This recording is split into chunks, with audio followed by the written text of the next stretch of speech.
This episode is brought to you by The Modest Company.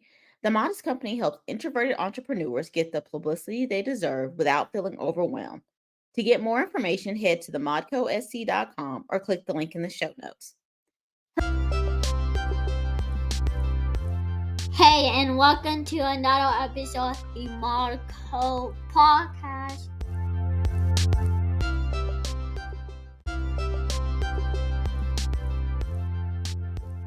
This show was created to shine a light on the realness of being an entrepreneur.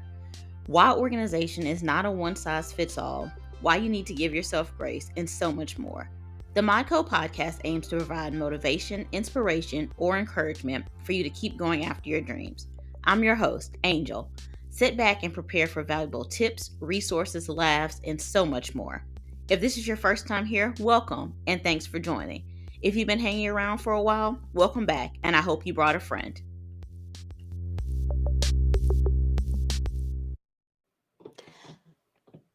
Hello, everyone, and welcome back to another episode. So today we have Heather Jones back. She gave us a couple of teasers about her journey as an entrepreneur, and she said that it was going to be a long, interesting ride. And so I wanted to have her back to talk about this long, interesting ride. So we are just going to jump right into it. Hi, Heather. How are you? Hi, I'm good. How are you?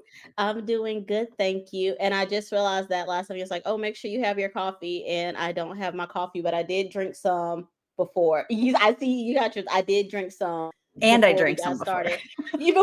Yeah, I might end up like texting my husband and being like, "Can you please make me some coffee and bring it up here?" So, well, thank you so much for coming back on, and I am ready to hear about this journey. So let's do it. Okay, you keep using the word interesting. Did I use the word interesting? I don't know if you used the word interesting. I don't think you did, but just the way that you talked about it, like I'm interested in it, and so I feel like it's going to be an interesting journey. And I just feel like with any entrepreneur journey, like when you're going through it, you're like, this is the worst. What have I got myself into? I'm Yeah. done with it. But then when you kind of get over that hump and you look back at it, just like the things that I did, they were kind of interesting, and okay, Yeah, so yeah, lessons learned from them. So yeah, totally. And I think like for me, I'm like, it's just life. right. It's I don't just I don't think of it as interesting, but then when I start talking about it and I see people's reactions, I'm like, oh, okay, that is kind of interesting. I'd be see, intrigued by, if I were on the other side. So, okay, we can rock with the word interesting. Let's go. okay, cool. All right, so you start from the beginning. Oh, how long do we Did you, have? I mean, hey, listen, I'll split it in 2, 3 episodes if I have to. Okay. So I want to hear everything. Okay, it's really not that long. Okay. Yeah, okay. So I guess I would say the entrepreneurial journey technically started when I was a kid. I think a lot Okay. of kids dabble though, right? I'm not going to go deep Yeah. into that, but I had a little bug early on. Like I sold those, the little friendship bracelets you used to make, not Oh like the ones that yeah. twisted around like a spiral. And like, Yeah.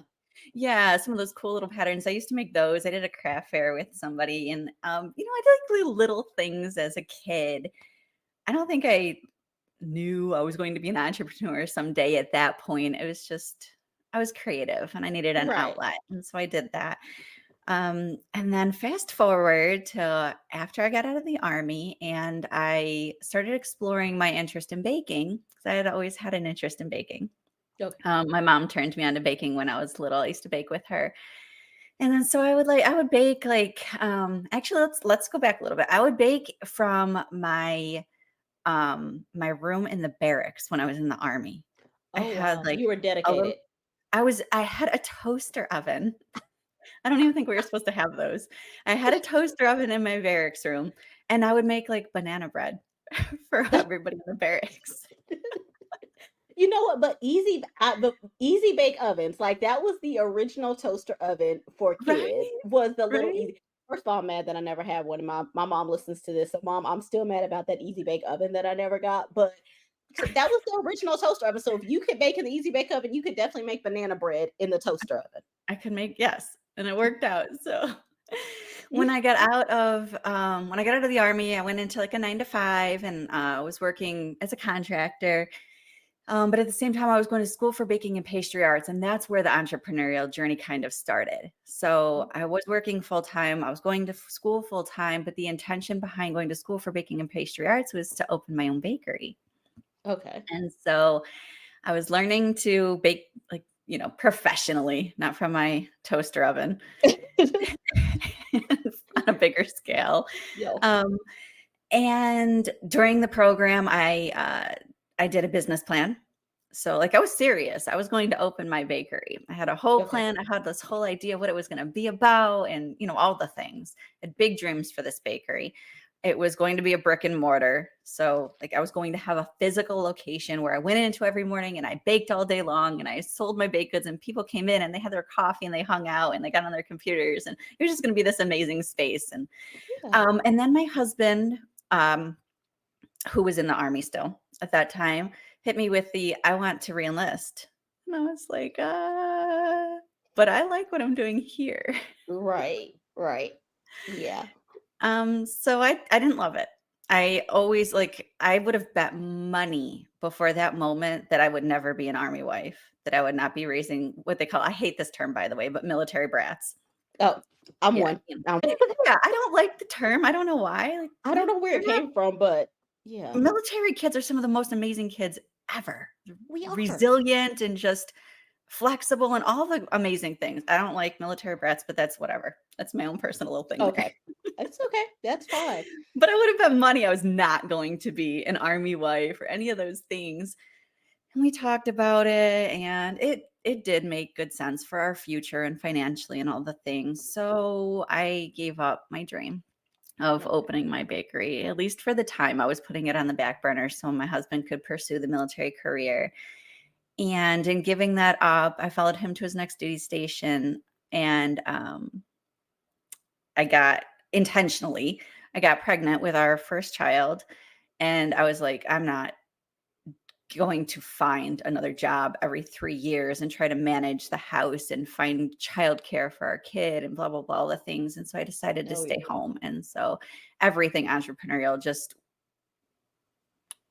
went by the wayside for a while. I feel like I've been talking forever. No, keep going. I hope so. I'm intrigued and, like, I'm listening, and I don't want to interrupt. And I'll interrupt you if necessary, but keep going. Yeah, interrupt me if necessary. Because I'm like, am I rambling? Does it make sense? No, it makes perfect sense. Interesting. Yes, it's very intriguing. I'm gonna update it. It's very intriguing now. Yes, please keep going. So on that note, I want to kind of insert a little lesson there, right? Like, one of the things that's so hard about entrepreneurism is we get really, really tough on ourselves when things don't work out the first time. Yes. And we could judge it like, oh, it wasn't meant to be, or I'm not cut out for this, or, get frustrated, get downhearted. And that's huge for entrepreneurs. So I say that to say that was the beginning of my journey. I didn't even know that I was an entrepreneur. I knew I was a baker. Right. But I don't even think I would have called myself an entrepreneur at that point. But the point is, like, there are going to be hurdles. There are going to be setbacks. There are going to be challenges. You may have to press pause, or you may have to find a way to jump over that, whatever the thing is. So, definitely. that's what we do. Yeah, I agree with that. And it's like, the first thing that you start off with may not be the last thing that you end up with, or you have to end up retweaking it. But I do agree that, we get so hard on ourselves, and we're like, okay, well, this failed. Why should I even bother to try again? And it's like, okay, well, now you're trying again with the knowledge that you had of the last time of what didn't work out and what didn't go right. So now you're starting with more knowledge than you had the last time you began. 100%. And I want to come back to that point in a minute, because I struggled with that so hard in this journey of doing all the things I'm going to talk about. So that was just the first of many. Okay. So I said that I decided to be a stay-at-home mom when my first kiddo, before he came along. When I got pregnant with him, I talked to my husband, and we decided I was going to stay at home. And he came along, and I was, doing the motherhood thing and loving life and, rocking out and doing all the things, except that there was nothing that was just mine anymore. And I was not fulfilled. Like, my child fulfilled my motherhood instincts, like my desire to be a mom. Yes, my kiddo fulfilled that. Right. I was married to an amazing man who I'm still married to and love very much. And he was incredible then and is now. And we lived in, I had all, like, wonderful things. Yeah. Yet You were there was missing something. a thing that was just mine that I could do for me that really spoke to my passions or creativity or any of those things, and I was not fulfilled.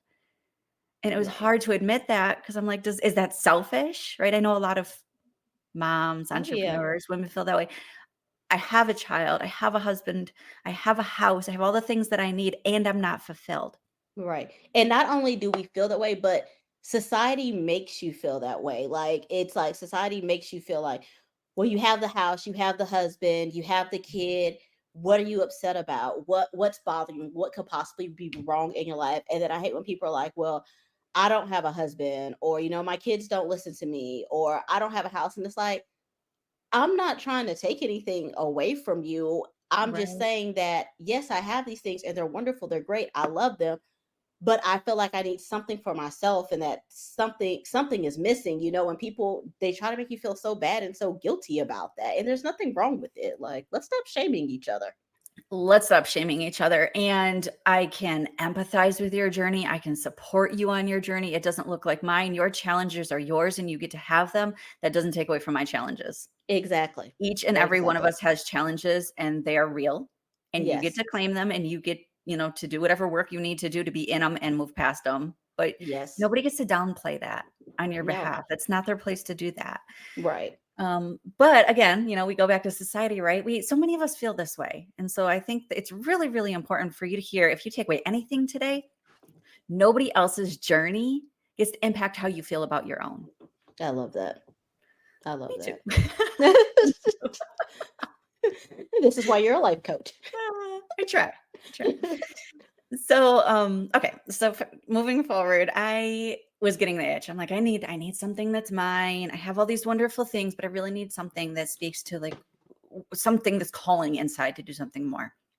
And I started with the MLMs. Don't throw things at me. If you're in an MLM and you're listening to this is not a judgment. Many of us in entrepreneurial endeavors start there, and many people who get through them and on the other side of them have pretty strong feelings about them. But Yes. in the moment, a friend brought me into an MLM, and I tried that for a while, and that led to a second MLM. Tried that for a while, and what I Okay. ultimately realized was, where they're telling you you own your own business, you do not own your own business. Nope. Okay, if you're doing it and you love it, rock on. That's amazing, and it's not your own business, and I knew that. But what I figured out was I wanted my own business. So, this doesn't all line up perfectly the way I want it to when I tell it, because it sounds It's like, oh, I went and pursued my own business. And that's not exactly how it worked out. So those MLMs lasted for a few years, and I got to the point where my oldest was school aged. okay. My oldest was school aged, my youngest was still home with me. So I was doing car line, and I'm like, eek, this car line is like 30, 45 minutes long. I'm sitting here. I don't know what to do with my time. I love to read. I read for the first couple of days, and I'm like, listen, you can only read so much for so long before even that Right. gets old. Right. I'm like, what else can I do? So I went to YouTube. I'm like, let's see, how do you crochet? And I started learning how to crochet in car line. Oh, cool. Yes, it was fun, and it passed the time, give me something to do. My little one was usually napping in the back seat while we were waiting for my older one, so that was perfect. Okay. And a close friend of mine was like, "You should sell those on Etsy." And I was like, "I should sell these on Etsy. See, yes, I should. You're right. I definitely should do that. I can make money with this. Yes, please." So that was my first Etsy shop I opened up. I called it Carline Crafts because I was learning Oh, to I like craft that. in In the Carline. car line. Okay, I like that. Good name. Thank you. Yeah, so that was kind of like the real introduction for me into entrepreneurship. Is it entrepreneurship or entrepreneurism? I never know. I don't. I don't know. They both sound right to me. I usually say entrepreneurship, but now you have me questioning everything. And if I'm Oh, saying don't we're gonna question. s- Go with we're your gonna gut. stick with entrepreneurship. We're gonna go with that. Entrepreneur. But if I say Entre- entrepreneurism, just rock with it. yeah, let's. I'll be like, okay, cool. I'm with you. Go for it. Yeah, no judgment zone here. No judgment zone. No I judgment love it. zone. Yes. Okay, so Etsy shops, had the Etsy shop, and then I realized, okay, I'm multi-passionate. I want to do all the things now. The creativity is flowing. I had my Etsy shop where I was doing my crochet. I was selling hats and all sorts of fun little things. And for whatever reason, I got this bug that I wanted to try woodwork. Actually, not for whatever reason. My dad, who is my hero, he had passed away like probably a Okay. year prior to that. And he was so crafty and so good at all the things. And woodwork was a thing that he played around with just for fun in his free time. And I explored that because it made me feel closer to him. Okay. And so I started doing woodwork and I put the wood signs in my shop. I ended up eventually separating the wood signs into their own shop. So then I was running 2 Etsy shops. Okay. I acquired a whole bunch of vintage jewelry from my late stepmom. So I opened a 3rd Etsy shop. Okay. Um, Gosh, I can't even tell you the timeline at this point. Eventually, I closed the jewelry shop. I battled for a while around closing the wood shop, but eventually after a couple years I closed the wood shop. I kept my original shop, but I transitioned from crochet into digital projects or products, which I still have Oh, today. okay. And I was like, Uh-oh. so before I actually transitioned to the digital products, I was like, okay, this is not scalable the way I need it to be. I cannot make all the handmade things as quickly as I want to make them. I don't want to leave the house and start, some kind of like a production line because I really still did want to be home with my kids.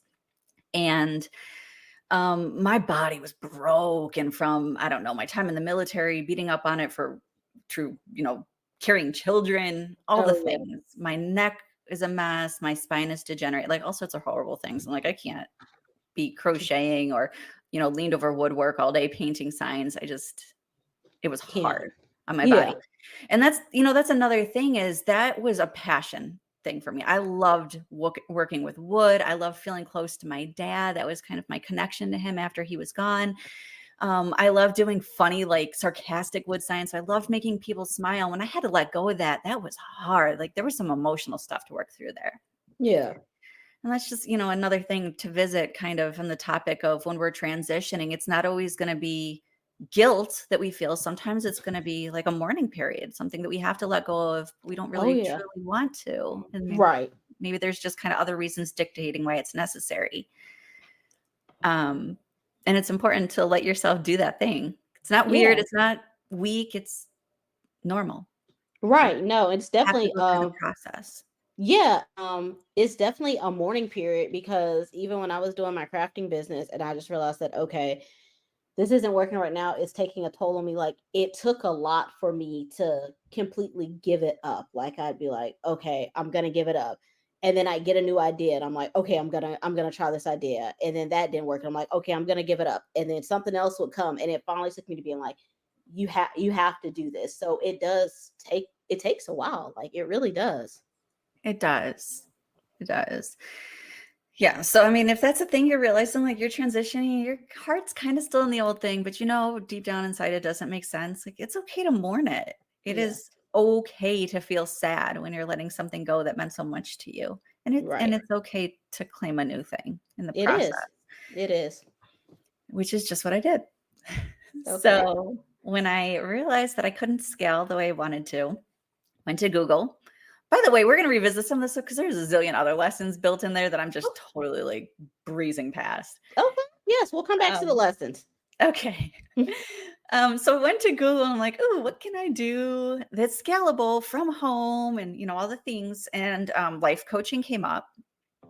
And I don't know if I mentioned this last time when we talked about how I got into my journey, but it caught my eye because probably about a decade prior to that, I was still doing 9 to 5. I had a full-time job. I was in school, I was completely full plate. And a very close cousin of mine who I adored and very much valued her opinion was like, you should be a life coach. And that was like life coaching wasn't the big industry then that it is now. I didn't even know what a life coach was when she said it. And I was like, okay, yeah, like whatever. I'm not looking for Yeah. another thing right now. So I Right. didn't really process it or do anything, with the information. I just kind of let it go in one ear and out the other. But then when it came up on Google, I was like, wait a minute, what is this? Let me dig a little deeper because somebody believed that I could do this. So was she right? Was there anything there? And Right. started reading about what it is. everything shifted. I was like, wow, if only I had realized 10 years ago when she originally said it that, of course there were lessons I had to learn along the way, but she was right. That is definitely a thing that called to my soul. And immediately I was in. I was like, let me find the program to get certified and learn how to be a coach. And I dove right in. Okay. That was that. That was that. That was the My moment that passion changed was your life. sparked. I'm like, okay, this is all the things, all the lessons, all the stepping stones, everything I took from all of those other things, they were leading to this. Like the realization. But then as I went through the coaching program, some of that like guilt and embarrassment did start coming back up. So I had to announce that I'm a coach. Right. And then my brain goes to, wait a minute, weren't you just an Etsy shop owner doing wood? And before that, weren't you doing crochet? And before that, weren't you doing an MLM? And before that, weren't you doing a different MLM? Mm-hmm. And so my brain started toying with me, making judgments on other people's behalf. And it was like, oh, people are going to think you're flaky. People aren't going to think they can trust you. You're bouncing from one thing to another. Are you really serious? You're not professional. And my brain was playing all sorts of tricks on me. Oh, yeah. That was one of the things I definitely wanted to talk about because so many of us do go through that journey. We just, we've talked about that, toying with this. Is this the thing? Maybe it's not the thing. Maybe it can't be the thing, whatever. Maybe your Right. passion shifts, maybe necessity shifts, whatever the case. But most of us do shift through our journey. We And do. a lot of us more than a couple times. Yes, and it doesn't mean that you're flaky or anything like you said, it's just that you start and things like you said with you, it was taking a toll on your body because I know you mentioned this in the last episode that it's taking a toll on your body with doing all the different things. And like you just said now, being hunched over the wood and trying to crochet all the time. So it's like, yes, that was your passion. Yes, you enjoyed doing it, but you physically can't do it. And so that doesn't mean that you're not meant to be an entrepreneur or anything like that. You just shifted. Like that season for that was up. It had its season, it had its time, it did what it was supposed to do. And now it's time for you to move on to other things. And I do think that that's something that we've got to stop looking at people as, oh, they're being flaky or, oh, they're, not doing this. Cause I struggle with that sometimes as well. Like when I change like a product or a service or something like that, I'm like, oh my gosh, people are going to think that I'm flaky and they're going to be like, oh, thank you. Got my coffee. Nice. Join the um, club. yeah, got my coffee. And that's my kid in the background yelling about the Good coffee. kiddo.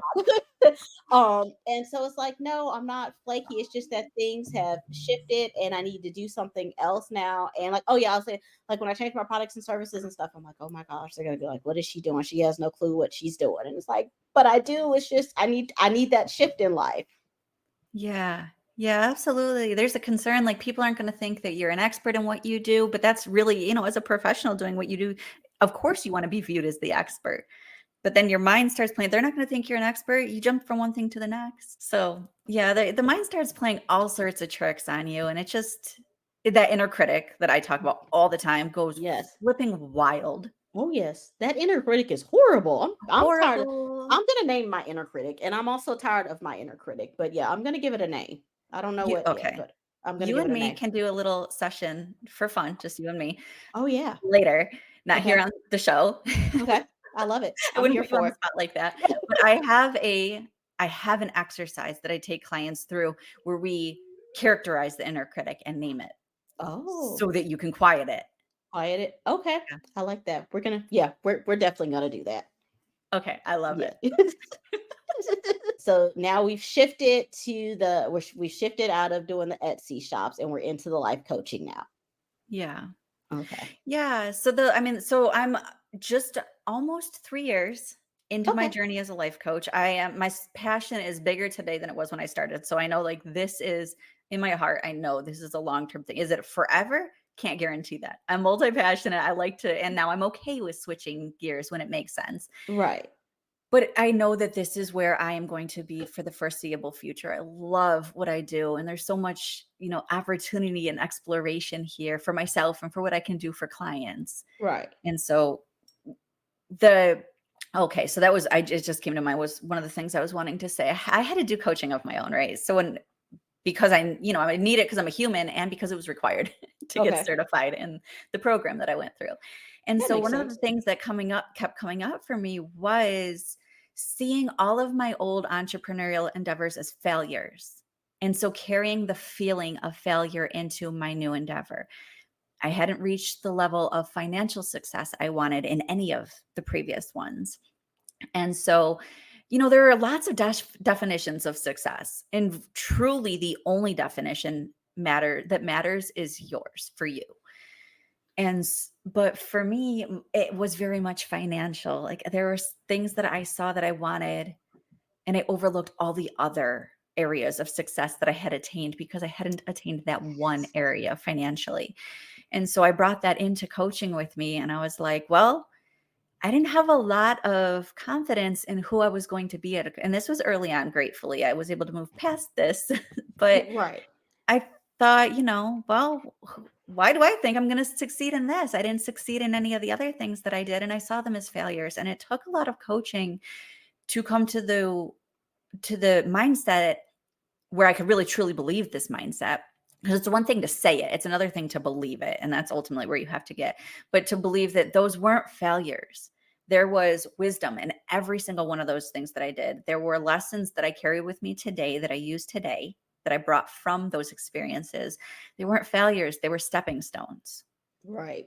Right. And that's what you have to look at them as a stepping stone, because you needed that so-called failure to get to where you are now, because if you hadn't had that, then you wouldn't appreciate it as much as you do now. And that's something I've been talking about a lot lately, is that you kind of have to remember your why. And of course we all want to make money in our business, and as a business owner, or even just not even as a business owner, just as a person, period, you're taught that the amount of money that you have equals how much success that you have. So if you're six figures, then you're very successful, you're obviously doing something right.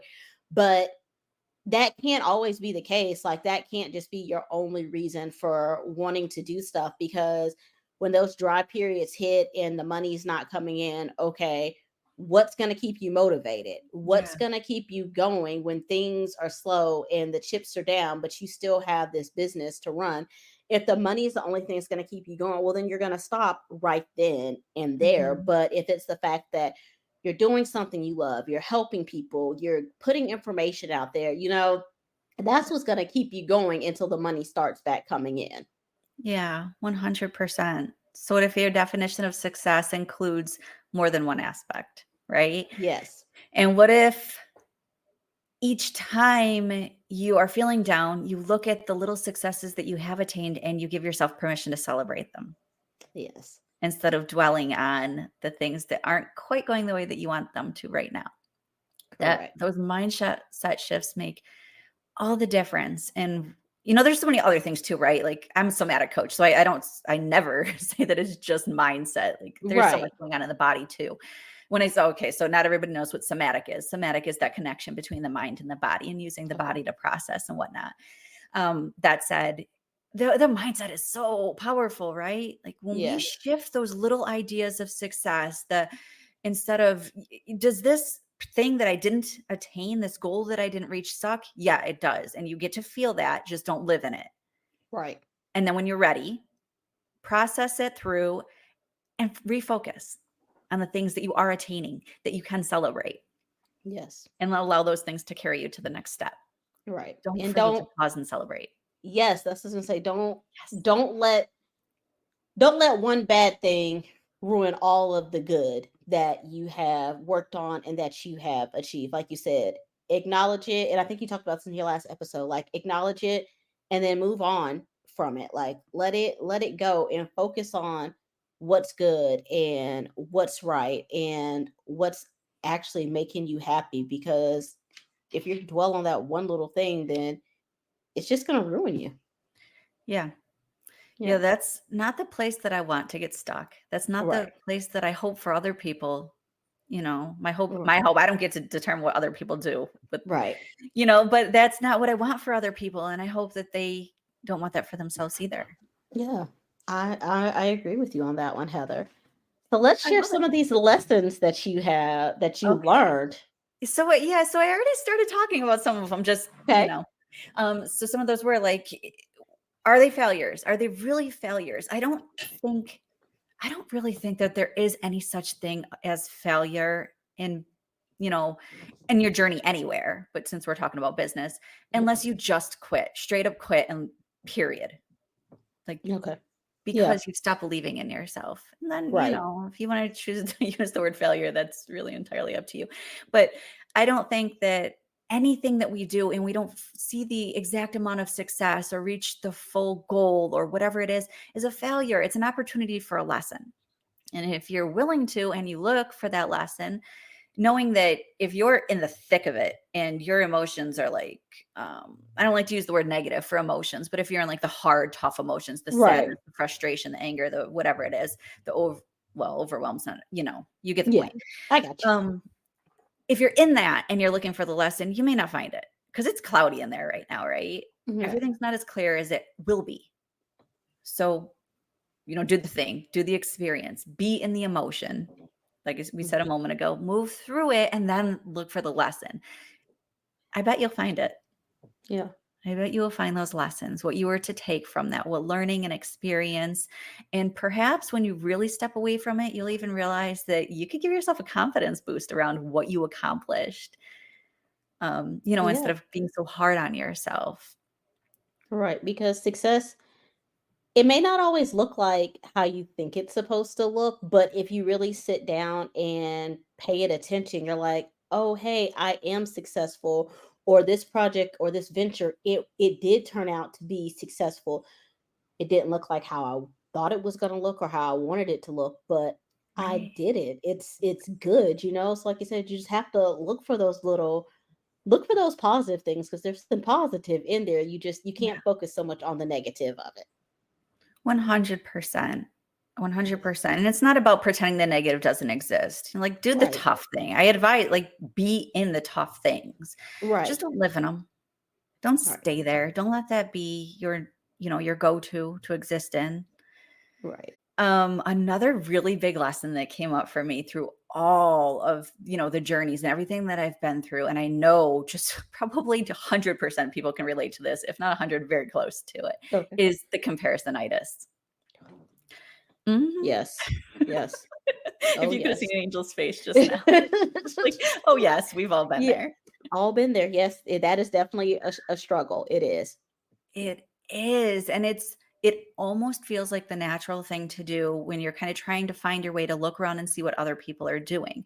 But and that's not a bad thing to look around and see what others are doing if you need some guidance. The problem is when you start comparing yourself and beating yourself up for not being where they are or not doing what they're doing, which Right. is, where we tend to go, as opposed to, ooh, I like what that person's doing. How do I do that in my way? How do I make Yes. that fit, my persona, my endeavor, and incorporate it instead of going, oh, I could never be like that. I wish I could be like that. I'm not like her. I could never do what she does, which is what we tend to do, right? Right. Yeah. Yeah. So, And one lady that I actually talked to on the show, she talked about something similar to that, and her suggestion, and which I loved, it was to look at your jealousies when you're like looking on social media and scrolling through social media stuff. Look at your jealousies, and that's how you can determine where you want to be at. The ones that you're saying, like you just said, oh, I can never do that. Oh, I can never be that. Okay, what is it about their business that you like? What is it about about their products or their services they're putting out that you like? Does that even align with what you offer or what you plan to offer? And if it does, okay, how can you incorporate that? What from that can you take to incorporate to make it yours and to insert it into your business model? Look at yeah, it that way instead of saying, "Oh, I could never do that." Well, if you have that mindset, then of course you can. And if you don't try, then you'll never know. true. True. Yeah. I'm 100% with you on that. Yeah. Yeah. Yeah, and like you said, if you're noticing that it doesn't fit your business model, right? Look at those things. Does it fit your business model? Does it fit who you are, how you show up, and can you do that thing in a way that reflects who you are? And if Yeah. you can't, can you cheer for the other person? Yes. Let's It be happy for feels them. so good to cheer for other people when you take yourself out of the equation. When you're not It does. comparing your flaws to, your perceived flaws to their perceived successes and you're just cheering for them. Right. Just cheer for them. And then another thing is like social media is a lie.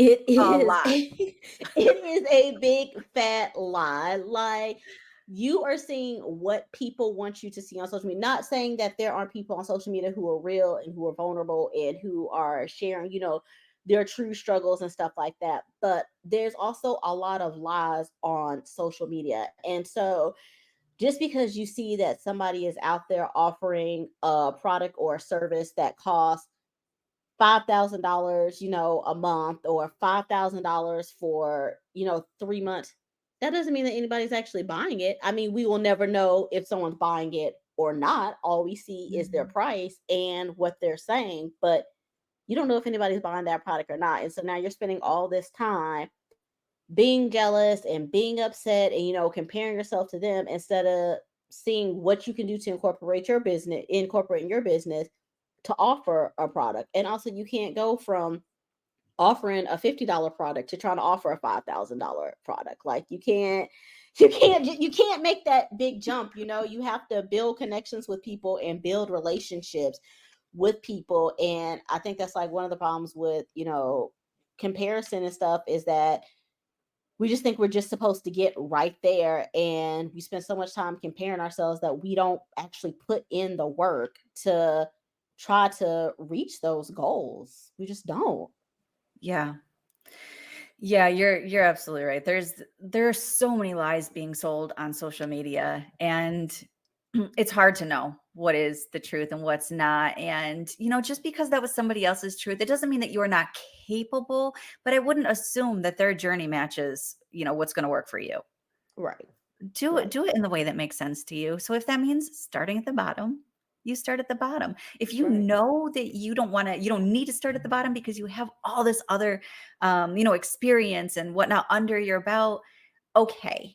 Okay, do that, but do it from a place that resonates within you, not because somebody else said to do it. Right. Right. Right. And sometimes, you just have to take a step back and kind of like look at everything. Cause I had to do that with myself when I rebranded my business and started, over again. And I was like, well, I'm just not getting like the clients that I wanted. And I'm like, well, nobody knows you. So you need to start putting yourself out there so that people can get to know you. And that's when I started putting like a lot more effort into my podcast and getting guests on here and networking with people and talking to people, because that's how you get yourself out there. Like, you can't just posting on social media. Everybody posts on social media. You have to build real life connections. Like, real life connections are Yeah. still a thing, people, so you have to build those. So comparison is definitely, it's definitely an enemy, but we can combat that if we just try to focus a little bit more on ourselves. Like you said, you can still be happy for other people. You can still cheer them on. Like, you don't have to take away from their success or anything like that, but focus on your own success as well. Right? Like, that's so cool that that thing exists. It's not for me, but that's crazy cool that that person made it work for them. And then Right. find your own successes because you've Yeah. got them. Yes. Step away from comparing yourself to others. You will find yours. Right. And just because, you see somebody who's in the same niche as you doing something, that doesn't mean that you have to run out and do it either, because just because y'all in the same niche, that doesn't mean that their target audience is your target audience. Their target Mhm. audience may love the color purple. Like, your target audience may hate that color. And now you're Yeah. out here making everything in purple and it's not attracting them because that's not what they like. Right. So, Right. And your yeah, strengths, I'm not going to say might not, likely aren't going to reflect their strengths and vice versa. So, exactly. yeah, I think we've driven the point home, but do you? Yeah. Don't do Yeah. somebody. Basically. Yeah, Yes. do not try Be to you. emulate somebody else's way of being. That's not who you are. Yes. And you shine just by being who you are. Right. And it's just so much easier just to be yourself. So, yeah. Yes. Yes. Yeah. Well, Heather, are there any other lessons that you want to share with us, or anything else that you left out of your interesting journey? I hope it was interesting. It didn't feel interesting. It was Um, interesting. I'm glad.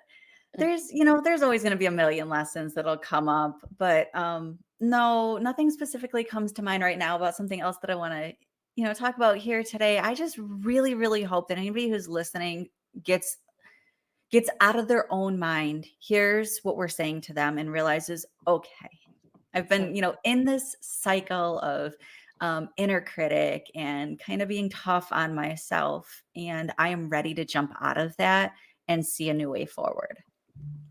Okay.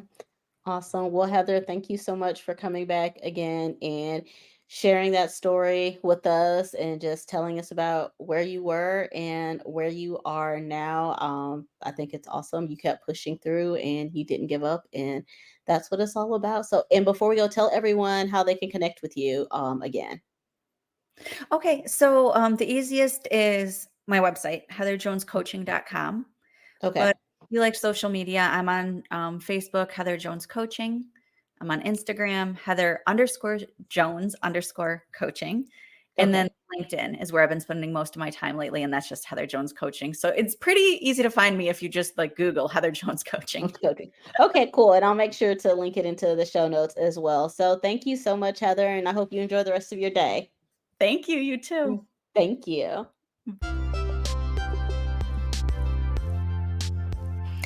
Thank you for tuning in to another episode of the Modco podcast. I hope that you enjoyed this episode and learned something from it. Be sure to share this episode with a friend, family member, colleague, or anyone you think will enjoy it. Make sure you hit the follow or subscribe button. And if you love the podcast, please leave us a 5-star rating and review on your favorite podcasting app. That helps others to find us and gets us listed in other show recommendations. So you all know that I run on coffee, and so does the show. If you'd like to buy us a coffee, you can do so by clicking on the link in the show notes. Thank you so much, and chat soon.